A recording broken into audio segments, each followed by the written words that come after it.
Question की practice जितनी होगी ना बबुआ, उतना कॉन्सेप्ट यहाँ पे मजबूत रहेगा, उतना तुम्हारे कोई नहीं ला पाएगा। फिर जाना कहीं भी पंगे लेके आ जाना, अच्छा भाई ये क्वेश्चन करा ऐसे करके दिखिए जरा, समझ गए ना। इसके लिए एक कागज उठाओ और एक कलम उठाओ और लिख दो अपने दिल की बात। अरे ना ना ना, वो वाले दिल की बात नहीं, ये वाले दिल की बात लिखनी है हमें कि हमें कितने चाहिए 10th में।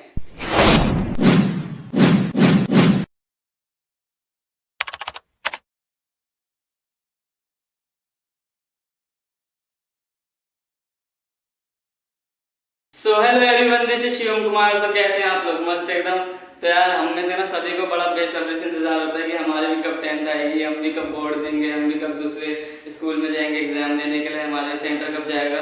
तो 10th में हमारा एक सपना भी होता है कि हमें अच्छा नंबर लाना है, ठीक है। हमें कम से कम 95 प्लस, ठीक है, 98%, 99%, या तो किसी किसी का तो सपना तो सीबीएसई टॉप करने का होता है, और हाँ कुछ बहुत बच्चे ये सपना पूरा भी करते हैं। तो आज मैं बताऊंगा कि आप लोग अपने 10th क्लास में 98% तक कैसे स्कोर कर सकते हैं। हाँ, ऐसे तरीके से, मतलब एक तरीका होता है कि हाँ भाई प्लानिंग होती है, एक तरीका होता है बिना प्लानिंग के, ठीक है। हम मेहनत तो कर रहे हैं, लेकिन हम मेहनत सही डायरेक्शन में कर रहे हैं, ठीक है, सही डायरेक्शन में कर रहे हैं, ये हमें पता कैसे चलेगा। तो आज की ये वीडियो उसी चीज के लिए, मैं वही चीज बताऊंगा आज आप लोगों को कि आप अपने 10th में 98% तक कैसे स्कोर कर सकते हैं, ठीक है। 98% तक कैसे स्कोर कर सकते हैं। या वीडियो थोड़ी सी लंबी होगी, लेकिन हाँ एक एक सेकंड इसका कीमती है, तो स्किप मत करना, ठीक है। इसमें ऐसे ऐसे मैं टिप्स और ट्रिक्स दूंगा जो कि आपने कुछ कुछ सुने होंगे, कुछ कुछ नहीं सुने होंगे, ठीक है। कुल मिला के मैं कम से कम 9 से 10 पॉइंट बताऊंगा, जिसमें से आपने आधे हो सकता है सुने हो और आधे नहीं सुने। पहली बात क्या है? फर्स्ट पॉइंट भैया बता दो। फर्स्ट पॉइंट क्या है कि भाई सबसे पहला काम होता है अपना, जैसे 10th में घुसे, ठीक है, जैसे 10th में घुसे वैसे टारगेट बना लो अपना, ठीक है। क्या बनाना है? टारगेट बनाना है। आज 1 अप्रैल है, 2 अप्रैल है, 3 अप्रैल है, 4 अप्रैल है, ठीक है।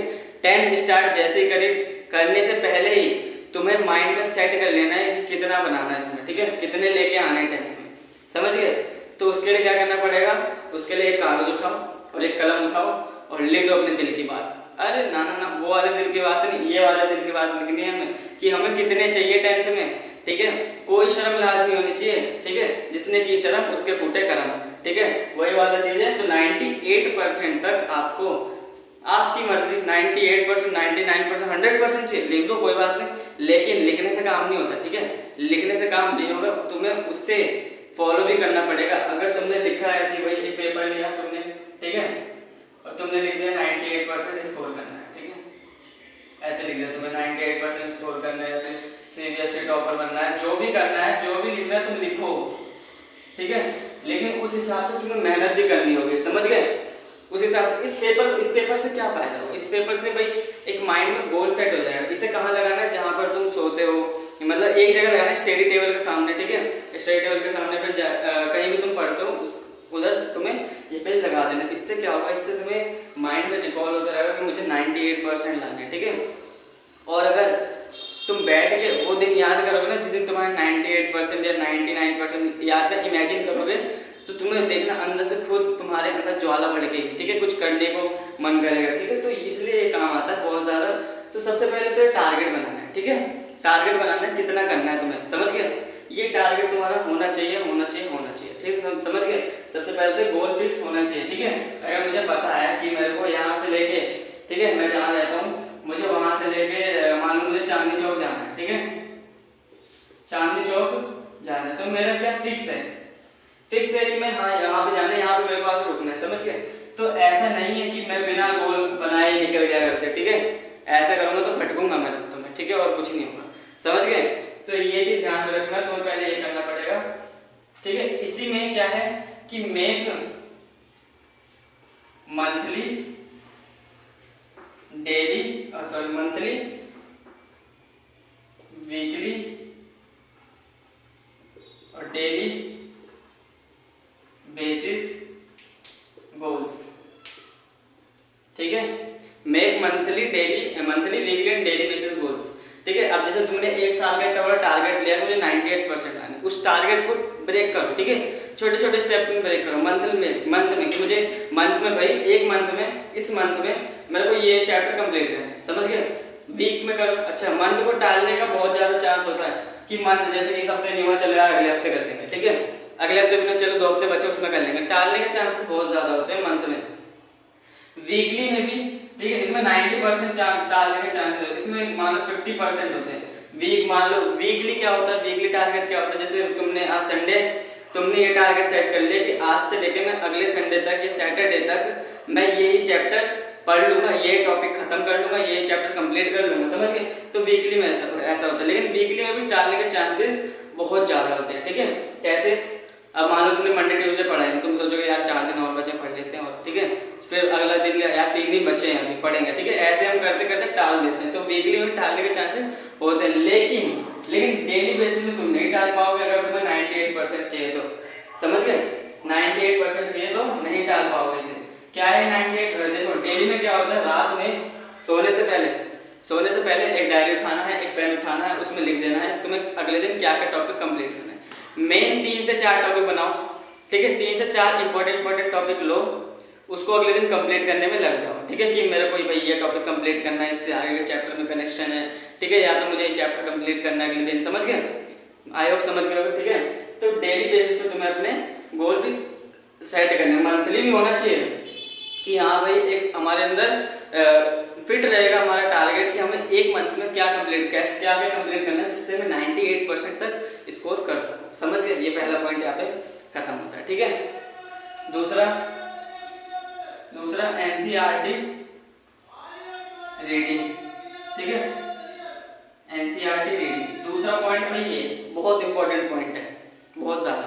कैसे, देखो एनसीईआरटी रीडिंग होता है ना, एनसीईआरटी जब तुम रीड करते हो तो उसमें कुछ टॉपिक, कुछ चीजें ऐसी मिल जाती है जो तुम्हें ट्यूशन में भी नहीं पढ़ाई जाती ना तुम्हारे स्कूल में पढ़ाई जाती है, ठीक है। कोई भी टीचर तुम्हें पूरा नहीं बता पाएगा, ठीक है, जितना तुम्हें बुक बता देगा, ठीक है, जितना तुम्हें बुक बता सकता है उतना कोई भी टीचर नहीं बताएगा। तुम बुक पढ़ोगे, तुम खुद एनालाइज करोगे कि अच्छा जो सर ने बताया था मुझे हिंदी में, उन्हें इंग्लिश में ऐसे कहते हैं, अच्छा मेरे को अगर पेपर में आ गया क्वेश्चन तो मैं ऐसे सेंटेंस बना के लिखूंगा। तो ये सारे बुक में होते हैं, समझ गए। बुक में तुम्हें रीड करना है, एक बार रीड करना है, दूसरी बार रीड करोगे ना तो हाईलाइट करना है। क्यों भैया पहली बार में क्यों नहीं कर सकते? क्योंकि देखो पहली बार में तुम करोगे तुम रंगीन कर दोगे, पूरी बुक कलर कर दोगे, ऐसा नहीं करना। तुम्हें पहली बार पढ़ोगे, अच्छा तब तुम्हें माइंड में घुसेगा कि अच्छा ये ठीक है। दूसरी बार करोगे तुम्हारे माइंड में और अच्छे से घुसेगा, लेकिन तब तुम उधर क्या कर सकते हो, एक एक पॉइंट हाईलाइट कर सकते हो। अब जैसे एग्जांपल से समझो तुमने एक मूवी देखने गए, पहली बार देखोगे ठीक है ठाक समझ आया, ठीक है, दूसरी बार देखोगे ना तो तुम्हें और अच्छे से समझ आ जाएगा कि तुम उसे और शॉर्ट में बता सकते हो, ठीक है। ये बात याद रखना, ठीक है। एनसीईआरटी बुक हमें रीड करनी है, हाईलाइट करनी है, ठीक है, चाहे वो एसएसटी हो, साइंस हो, इंग्लिश हो, हिंदी हो, मैथ नहीं, ठीक है, समझ गए, कॉमन सेंस लगाओ, ठीक है, समझ गए ना। एनसीईआरटी तुम्हें रीड करनी है, हाईलाइट करनी है। मैं जानता हूँ थोड़ी एसएसटी मुश्किल होती है, रीड करने में समझ नहीं आती, लेकिन करना पड़ेगा यार, करना तो पड़ेगा। अगर अपन को ये चाहिए ना तो वो करना पड़ेगा मुझे, समझ गए। दूसरी चीज ये हो गई। तीसरी चीज क्या है भैया? तीसरी चीज है PYQs। What is this? PYQs मतलब प्रीवियस ईयर क्वेश्चंस। हाँ, प्रीवियस ईयर क्वेश्चन। अब ऐसा नहीं करना, तुम्हें क्या करना है, हर सब्जेक्ट का chapter wise previous year question लेना है। ऐसा नहीं कि मतलब एक पेपर ले लिया तुमने, उसमें सभी चैप्टर के भरे पड़े, ऐसा नहीं। जैसे मान लो साइंस का पहला चैप्टर है, पहला चैप्टर का एक मतलब कुछ 2-3 पन्ने में जो पहला चैप्टर के जितने पिछले साल में क्वेश्चन आए सीबीएसई बोर्ड ने पहले चैप्टर में से कौन से कितने क्वेश्चन दिए, ठीक है, क्योंकि इससे बोर्ड ऐसा ही है, बोर्ड में हर साल ना क्या होता है, दोहराता रहता है, ठीक है, बोर्ड हर साल क्वेश्चन को वही रिपीट करता रहता है। ये सबसे बड़ी उसकी कमजोरी है, समझ गए। उनके पास गिने चुने ही क्वेश्चन है, ठीक है, उन्हें वो रिपीट करते रहते हैं, समझ गए ना। तो देखो एक चैप्टर ऐसे मैं ये PYQs बना के दूंगा, समझ गए, मैं PYQs बना के तुम्हें दूंगा, समझ गए, 10th के हर चैप्टर वाइज हर सब्जेक्ट का, ठीक है। बाकी अभी से क्यों दे रहे हो भैया? भैया अगर अभी से करोगे ना तभी तुम आगे जाके फोड़ोगे, आगे जाके 98 लाओगे। अगर अगर अभी से तुम उन क्वेश्चन की प्रैक्टिस करने लगे ना, क्या पता उसमें 5 क्वेश्चन सेम आ जाए, 6 क्वेश्चन सेम आ जाए, 4 क्वेश्चन सेम आ जाए, आएंगे तो कुछ, समझ गए।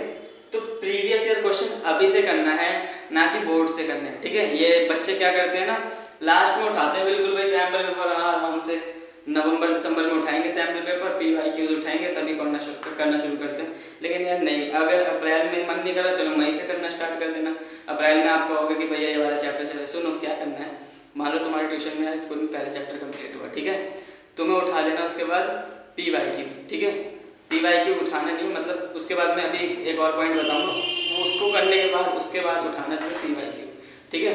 प्रीवियस ईयर क्वेश्चन उठाने, उसे सॉल्व करना स्टार्ट कर देना, समझ गए। उसे सॉल्व करना स्टार्ट कर देना, साल में एक बार नहीं, 1 2 से 3 बार से सॉल्व कर लेना, समझ गए, समझ गए ना, कोई दिक्कत तो नहीं है, ठीक है। तो ये चीज आपको पता होनी चाहिए, लेकिन पता है मैंने बताई, ठीक है। मैं इसकी PDF लेके आऊंगा, ठीक है। मैं नेक्स्ट 2-3 वीडियो में इसकी PDF डाल दूंगा प्रीवियस ईयर क्वेश्चन की, समझ गए। चौथा पॉइंट देखो, मेक योर ओन नोट्स, ठीक है। अपने खुद के नोट्स बनाओ यार, ठीक है, समझ गए। अपने खुद के नोट्स बनाओ, खुद के नोट्स बनाओगे ना तो उतने अच्छे ज़्यादा समझ आता है जितना दूसरों के नोट्स से समझ नहीं आता, ठीक है। तुम्हें पता होगा कहाँ तुमने क्या क्या चीज़ करी है, कहाँ क्या क्या चीज़ नहीं है। दूसरों के नोट्स उठाओगे ना तो क्या पता उसने गलती कर रखी हो, तुम भी वही गलती कर बैठोगे, ठीक है। याद रखना, दूसरों की गर्लफ्रेंड और दूसरों के नोट्स कभी काम नहीं आते। क्या बात है सर, क्या बात है सर, ऐसे ही बोलो, ठीक है। ये देखो, समझ गए ना, अपने नोट्स बनाने। तो नोट्स एक ऐसा शस्त्र है जिससे तुम ना लास्ट टाइम पे जब तुम्हारा युद्ध हो रहा होगा, तुम जब गिरे होगे, ठीक है, तब तुम उसे उठा के एक बार देख के अपनी सारी शक्तियों को रिवाइज कर सकते हो, रिकॉल कर सकते हो, समझ गए ना। ये चीज़ तुम्हें पता चली कि मेक योर ओन नोट्स कैसे बनाने, ठीक है, वो तुम्हें पता है कैसे बनाने हैं। तुम्हें देखो करना क्या है, तुम्हें NCERT रीड करना है, ठीक है। NCERT रीड करनी है, फिर ट्यूशन में जो पढ़ाया है, समझ गए, ट्यूशन में जो पढ़ा है NCERT रीड करनी, इन दोनों का कॉम्बिनेशन ही तुम्हारा नोट्स बनेगा। और जो क्वेश्चन तुम्हें इंपॉर्टेंट लग रहे हैं ना कि ये क्वेश्चन मुझे करने हैं, ये क्वेश्चन मुझे करने हैं, तो वो भी करने हैं आपको, समझ गए ना, कोई दिक्कत नहीं ना। ये चीज़ याद रखना, ठीक है। अपने खुद के नोट्स बनाने हैं, समझ गए। अपने खुद के नोट्स होने चाहिए, खुद के नोट्स ऐसे होने चाहिए ना कि अगर आप 10 साल बाद भी उठाओ ना तो उसी फील के साथ पढ़ पाओ जैसे कि 10 साल पहले था। समझ में आया कि नहीं, समझ में आया। अच्छा, अगला पॉइंट देखते हैं। तो देखो 5वां पॉइंट क्या कहता है, 5वां पॉइंट है कि कंप्लीट, 5वां पॉइंट देखो, 5वां पॉइंट है हमारी फर्स्ट प्रायोरिटी रहेगी। फर्स्ट प्रायोरिटी मतलब हमारी पहली जिम्मेदारी होनी चाहिए कि एनसीईआरटी, ठीक है, प्लस सपोर्ट मटेरियल, ये हमारी पहली जिम्मेदारी होनी चाहिए। एनसीईआरटी कंप्लीट करना है प्लस सपोर्ट मटेरियल कंप्लीट करना है। कैसे भैया, देखो एनसीईआरटी को ना यार तुम घोट के पी जाओ बिल्कुल, ठीक है। एनसीईआरटी के सारे पन्ने फाड़ो और मिक्सी में डाल के उसे ग्राइंड कर दो, ठीक है, और फिर पी जाओ, ऐसे करना है, ठीक है। एनसीईआरटी यार कम से कम 2 से 3 बार, 3 से 4 बार ना बोल के पी जाओ, मतलब कि 3 से 4 बार मतलब 3 से 4 बार को सॉल्व करेंगे, 3 से 4 बार बुक को पढ़ेंगे। मैथ्स जो होती है ना, मैथ्स में अगर तुमने एनसीईआरटी को 3 से 4 बार कर लिया और तुम्हें उस बुक से अगर तुमसे कोई क्वेश्चन पूछे, अच्छा इस क्वेश्चन का आंसर क्या, तुम्हें रटे होने चाहिए यहाँ पे कि हाँ इस क्वेश्चन का आंसर ये आएगा। भैया रटेंगे क्वेश्चन मैथ में, रटेंगे आंसर, अरे बाबू रट जाता है, ठीक है, रट जाता है 3 से 4, 4 से 5 बार करने में, ठीक है। मैंने क्या कहा, एनसीईआरटी आती है 80 to 90% आती है यार, 10% जो होता है अदर आता है। 10% क्या पता सपोर्ट मटेरियल के क्वेश्चन आ जाते हैं, RD शर्मा से क्वेश्चन आ जाते हैं। लेकिन एनसीईआरटी जब करोगे ना तुम्हारा कॉन्सेप्ट मजबूत होगा, कॉन्सेप्ट तुम्हारा 80% यही बन जाता है एनसीईआरटी करने से, समझ गए। लेकिन सपोर्ट मटेरियल करने का भी फायदा क्या हो, सपोर्ट मटेरियल में हर चैप्टर में होते हैं 50 क्वेश्चन, ठीक है। इसमें से PYQs भी होते हैं, व्हाट्स भी होते हैं, समझ गए, और क्या बोलते हैं, और भी बहुत सारे क्वेश्चन होते हैं जिससे तुम्हारा कॉन्सेप्ट जो होता है ना 100% तक मजबूत हो जाता है कि अच्छा कोई भी क्वेश्चन आ जाए, चाहे RD शर्मा से आ जाए, चाहे एडुकार्ड से आ जाए, चाहे कहीं से भी आ जाए, ठीक है, मैं कर लूंगा, मुझे कोई दिक्कत नहीं है। मैं कर लूँगा, मेरे कॉन्सेप्ट मजबूत हो गए, मुझे सोचने समझने की शक्ति पता चलेगी कि मैं सोचते कैसे हैं, ठीक है, कहाँ कहाँ दिमाग घुमाते हैं ऐसे ऐसे क्वेश्चनों में, कैसे प्रूव करते हैं, सॉल्व कैसे प्रूव करते हैं क्वेश्चन को, प्रूव करने में, डायग्राम को विजुअलाइज करने में मेरे को सब पता चल जाएगा सपोर्ट मटेरियल से। बच्चों सपोर्ट मटेरियल एनसीईआरटी, तुम्हारा भाई होने के नाते कह रहा हूँ, सपोर्ट मटेरियल और एनसीईआरटी को must must must first priority रखना उसको, ठीक है। एनसीईआरटी 3 से 4 सपोर्ट मटेरियल एक बार ही करना, ठीक है, बार बार करने का मन भी नहीं करेगा उसे। सपोर्ट मटेरियल खत्म हो गया, मान लो तुम्हारे बच गया टाइम, क्या क्या करें भैया, करना कुछ नहीं है, उठाना है तुम्हें अब सैंपल पेपर और PYQs, ठीक है। अच्छा भैया सैंपल पेपर भी कर लिया, तब क्या करें, ऑडिशन में उठा लो, एडो कार्ड उठा लो, जो तुम्हारा मन करे वो उठा लो, ठीक है, उसमें से क्वेश्चन करना शुरू कर दो।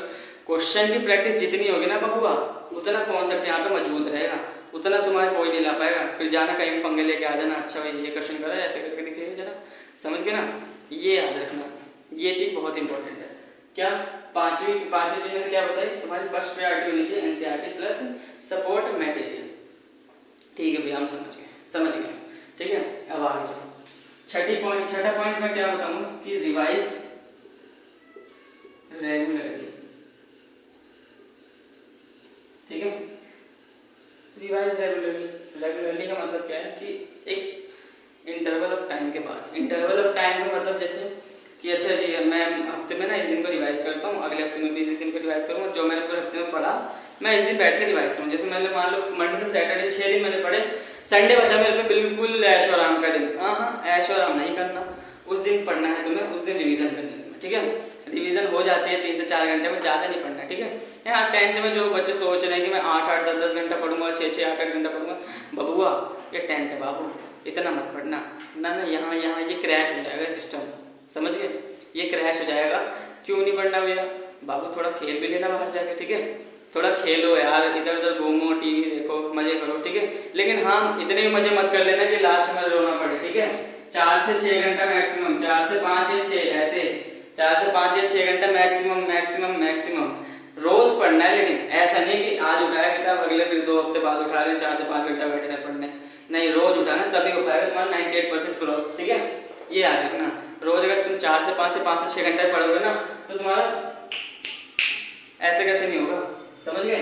रिवाइज रेगुलरली, समझ गए ना, कैसे रिवाइज करना है, नोट्स से रिवाइज करना है।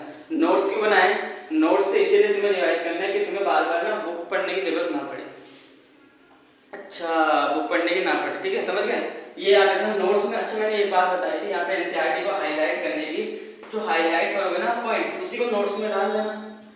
सीबीएसई वाले जो होते हैं, बोर्ड वाले जो चेकर होते हैं, ठीक है, अगर उन्हें एनसीईआरटी के वर्ड्स मिलते हैं, एनसीईआरटी के लाइंस मिलते हैं, वो बड़े खुश हो जाते हैं, ठीक है, वो तुम्हें फुल नंबर देंगे, काट नहीं सकते तुम नंबर अगर तुमने एनसीईआरटी की भाषा लिखी है। आ गया, समझ आया, समझ गए ना, तो ये चीज़ याद रखना। अगली चीज, छठी चीज हो गई, रिवाइज करना है, ठीक है, समझ गए। 7वीं चीज क्या है, 7th पॉइंट है टेस्ट, ठीक है। अच्छा मैंने बताया था ना, मैं मेन पॉइंट बता दूंगा, देखो ये चीज तो तुम्हें करना है, ठीक है, समझ गए ना, ये चीज भी तुम्हें करना है। बाकी बहुत इंपॉर्टेंट मैं वो बता रहा हूँ कि बहुत ज्यादा इंपॉर्टेंट, ठीक है, बहुत ज्यादा इंपॉर्टेंट ये ठीक है, टेस्ट वाले बहुत ज्यादा इंपॉर्टेंट होता है भाई। टेस्ट, अगर तुमने टेस्ट को इग्नोर करा, ठीक है, डोंट इग्नोर, ठीक है, don't underestimate the power of taste, क्योंकि टेस्ट ही तुम्हें तुम्हारा असली रूप, असली रंग, तुम कितने पानी में हो, कितने बाहर हो, दिखाएगा, टेस्ट ही दिखाएगा, और कोई नहीं दिखाएगा। और कोई बच्चा नहीं आके बोलेगा कि भाई तू इसमें कमजोर है, कोई टीचर आके नहीं बोलेगा बेटा तू इसमें कमजोर है, ठीक है। टीचर को भी हाँ ठीक है, टीचर भी नंबर देता है, लेकिन हाँ बताता है, लेकिन इतना नहीं बता पाएगा जितना टेस्ट बता देगा तुम्हें। जैसे तुम्हें टेस्ट बताएगा ना कि अच्छा यार मैं यहाँ पे कमजोर, मेरे को यहाँ पढ़ना चाहिए, मैं इस क्वेश्चन में अटका था, मैंने लेकिन चीटिंग कर ली, तो मेरे को मास्टर ने फुल नंबर दे दिया, तो मास्टर को तो पता नहीं कि मेरे को आता है, मेरे को नहीं आता है, समझ गए। ये याद रखना, टेस्ट को इग्नोर मत करना, चाहे बाढ़ आ जाए, चाहे समुद्र आ जाए, चाहे प्रलय आ जाए, चाहे दुनिया खत्म हो जाए, तुम साइड में बैठ कर टेस्ट देते रहना, ठीक है, सैम्पल पेपर सॉल्व करते रहना। ये बात समझ गए, ये बात समझ गए, टेस्ट को इग्नोर नहीं करना पापा, टेस्ट को इग्नोर नहीं करना, ठीक है। ये चीज पता चली, पहली, दूसरी, तीसरी, चौथी, पांचवी, छठी, सातवीं। और 8वां चीज बहुत इंपॉर्टेंट, बहुत मैं बताने जा रहा हूँ, बहुत इंपॉर्टेंट, ध्यान से सुनना, ठीक है, कान लगा के सुन लो। ठीक है, make your own question bank. ओ भैया बैंक बनाना है, बैंक बनाना तो है, लेकिन उसमें क्वेश्चन रखने पैसे नहीं, समझ गए? क्वेश्चन रखने पैसे नहीं, क्वेश्चन बैंक बनाना है तुम्हें। क्वेश्चन बैंक क्या होता है भैया? क्वेश्चन बैंक एक इस तरह से समझो, जैसे तुमने ना एनसीईआरटी पढ़ी, ठीक है, मान लो मैथ, अभी मैं एक बार मैथ का एग्जांपल ले रहा हूँ। मैथ्स का मैंने पहला चैप्टर कर लिया, ठीक है, पहला चैप्टर, दूसरा चैप्टर या फिर कुछ भी चैप्टर जो भी करा, ठीक है। मेरे को उसमें से जो क्वेश्चन मुश्किल लगे, जो क्वेश्चन लेंथी लगे कि हाँ भाई इसको अगर मेरा पेपर में आ गया तो मुझे सोचना पड़ेगा कि स्टेप क्या थे, कौन से स्टेप में सॉल्व हो रहे थे, ऐसा कुछ, या तो क्वेश्चन समझना है, ठीक है, उस क्वेश्चन को एक पेपर उठाओ, उस क्वेश्चन के लिए क्या करना है तुम्हें, एक पेपर उठाना, पढ़ना, उसमें चुई जैसी राइटिंग लिख देनी, छोटी इतनी समझ गए, इतनी राइटिंग लिखनी कि तुम्हें समझ आ जाए, दूसरों को ना समझ आए, दूसरे समझे ना समझे उनकी सिरदर्दी, लेकिन तुम्हें समझ आना चाहिए, इतनी छोटी, ये भी नहीं कि एकदम डॉट डॉट डॉट बिल्कुल नोबिता वाली राइटिंग लिख दी, ठीक है, ऐसा नहीं, ठीक है, छोटी राइटिंग लिखनी है, ठीक है भैया। छोटे लिखने से क्या होगा, छोटे लिखने से होगा तुम्हारे पेज में ज़्यादा आ जाएगा, ज़्यादा क्वेश्चन आएगा। हाँ हम कंजूस हैं, ठीक है, हम कंजूस हैं, कम पेपर लगाएंगे, ज़्यादा क्वेश्चन डाल देंगे इसमें, ठीक है। अच्छा भैया जैसे मान लो इसमें मैंने 50 क्वेश्चन डाल दिया, ठीक है, डाल तो दिया, करना क्या है, करना ये होता है, मान लो तुमने 10 क्वेश्चन डाल रखे, ठीक है, 10 क्वेश्चन उठाने सुबह, उसे पढ़ना है, उसे अपने माइंड में सॉल्व करना स्टार्ट कर देना है, ठीक है, कि अच्छा इसका कुछ इस टाइप में हुआ था, माइंड में सॉल्व करना है, ठीक है। अगर अब माइंड में सॉल्व नहीं हुआ तो क्या करना है, माइंड में सॉल्व नहीं हुआ तो अब उठाना तुम्हें कॉपी और उसको सॉल्व करना स्टार्ट कर देना, ठीक है। इससे क्या होगा, इससे हमारा फायदा क्या होगा, फायदा ले लिया, फायदा ये होगा कि जब तुम बोर्ड के पेपर में बैठोगे और तुम्हारे पास उसी टाइप का क्वेश्चन आएगा ना, बगल वाले बच्चे इधर सारे बच्चे तुम क्या कर रहे होगे, सोच रहे स्टेप बना रहे कि अच्छा ऐसे होगा, तुम क्या करोगे, तुम उस टाइम कलम घिसना शुरू कर दोगे, कलम को रगड़ना शुरू कर दोगे तुम उस टाइम, ठीक है, ये समझे। इसीलिए मैं ये बता रहा हूँ, इसको क्वेश्चन बैंक बनाने तुम्हें ऐसे लगता है, तुम्हें जैसे मान लो साइंस लेता हूँ, साइंस में तुम्हें लगा कि अच्छा मैंने चैप्टर रीड करा था ना, तो मेरे को लगा इससे मेरे को वो चल रहा है, मेरे को चैप्टर मैंने रीड करा था तो मुझे लगा कि अच्छा इस सेंटेंस पे ऐसा क्वेश्चन बन सकता है, इस पे ऐसा क्वेश्चन बन सकता है।